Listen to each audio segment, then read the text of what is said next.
You know, when we think about the absolute oldest stories ever passed down to us, we kind of automatically picture these shining, unblemished heroes, right? Glorious victories, triumphant champions standing tall over conquered lands, the whole shebang. But what if I told you the very first great story wasn't really a traditional tale of heroism at all? Instead, it's actually this incredibly dark, cinematic, and honestly profoundly uncomfortable psychological mirror. Today in the Sex Planner, we're essentially doing an autopsy of the human soul. We're going to look right at the raw, pulse-pounding reality of human ego. Okay, let's dive right into this.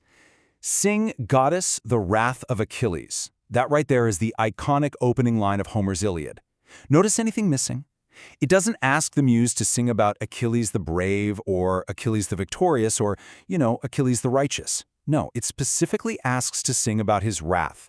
The raw, unfiltered focus of this massive epic, right from the very first breath of the storyteller, is just unadulterated human anger. It sets a tone that is incredibly dark, epic, and deeply, deeply intellectual. So it forces us to ask this incredibly subversive question. What if the first story ever told was actually about rage? I mean, really think about the implications of that for a second. The very foundation of our storytelling, literally the bedrock of Western literary civilization, might not be built on the triumphant defeat of some evil enemy. It might actually be built on uncontrollable destructive anger. It's a fascinating and honestly slightly terrifying thought, and it perfectly sets up everything we're going to explore today. Which brings us to Section 1, A Siege of the Soul, the macro versus the micro. See, Homer does something absolutely brilliant with his narrative structure here. He doesn't start his epic at the beginning of the war, and he definitely doesn't start it at the end. Instead, he drops us right into the middle of what is basically a surprisingly petty tantrum. But to truly understand why this matters, we have to grasp the immense physical scale of the conflict happening in the background. I mean, the Trojan War was massive. We're talking about 10 years of grueling, relentless conflict.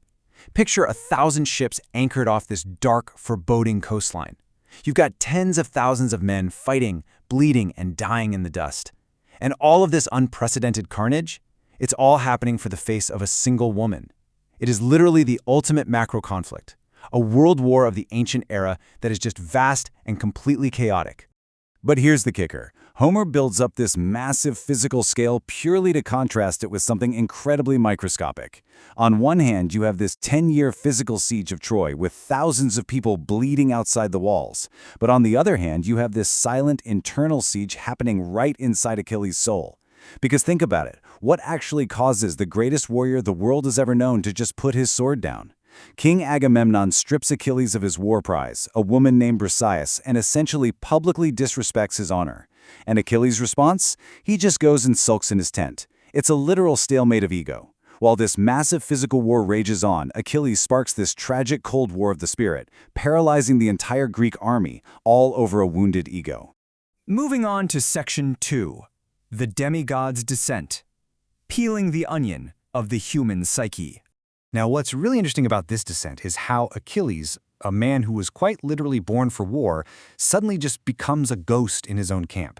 He's navigating this devastating psychological breakdown, and Homer actually charts this out with terrifying precision. This descent happens in 3 highly specific, pretty much inevitable phases. First, there's the spark, which is just pure fury. Second comes the void, this chilling period of absolute numbness. And finally, we hit the break, a complete psychological supernova. Let's actually walk through these shifts because honestly, each step feels heavier and more inevitable than the last. So, the spark. That is pure, unadulterated fury. A mortal king has the audacity to insult a demigod. And in his overwhelming pride, Achilles makes a very conscious choice. He chooses his own ego over the survival of his own people. But that spark immediately burns itself out and plunges him into phase 2, the void. Just imagine him sitting there in the suffocating silence of his tent, a solitary figure in the dark, literally listening to the very real screams of the dying Greeks outside. And his reaction to all that? He feels absolutely nothing. He is completely transformed into a cold, silent statue of resentment. It is such a chilling display of emotional detachment. But, that cold void simply cannot last forever. And then we get phase 3, the break. It is a violent, completely irreversible snap. This is triggered by the ultimate tragedy for Achilles, the sudden death of his closest companion, Patroclus. And just like that, the cold, silent rage instantly turns into a white-hot supernova. Achilles doesn't just go back to the battlefield as a soldier, he returns as an absolute force of nature. He is covered in blood, screaming at the sky, relentlessly hunting his enemy Hector. In this phase, he's entirely stripped of his humanity. He's operating as an apex predator who has fundamentally forgotten how to even feel pain. That takes us to Section 3, the lethal engine. The ancient mechanics of wrath. To truly grasp how a human being can undergo such a terrifying metamorphosis, we really need to break down the psychological hardware at play here. And it all comes back to that very first word of the epic we talked about earlier, menace. Now, menace isn't just your standard run-of-the-mill anger. You don't feel menace when someone cuts you off in traffic.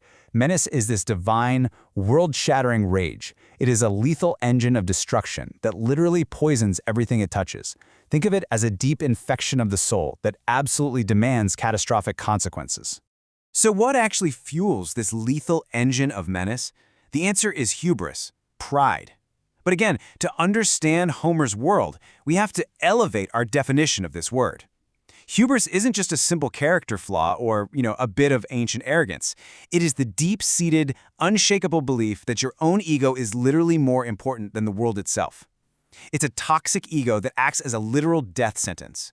When you are infected with hubris, you are basically marking yourself and everyone around you for total destruction. So the crucial point here is that this kind of pride always comes with a cost. And the horrific bill of pride for Achilles is just staggering.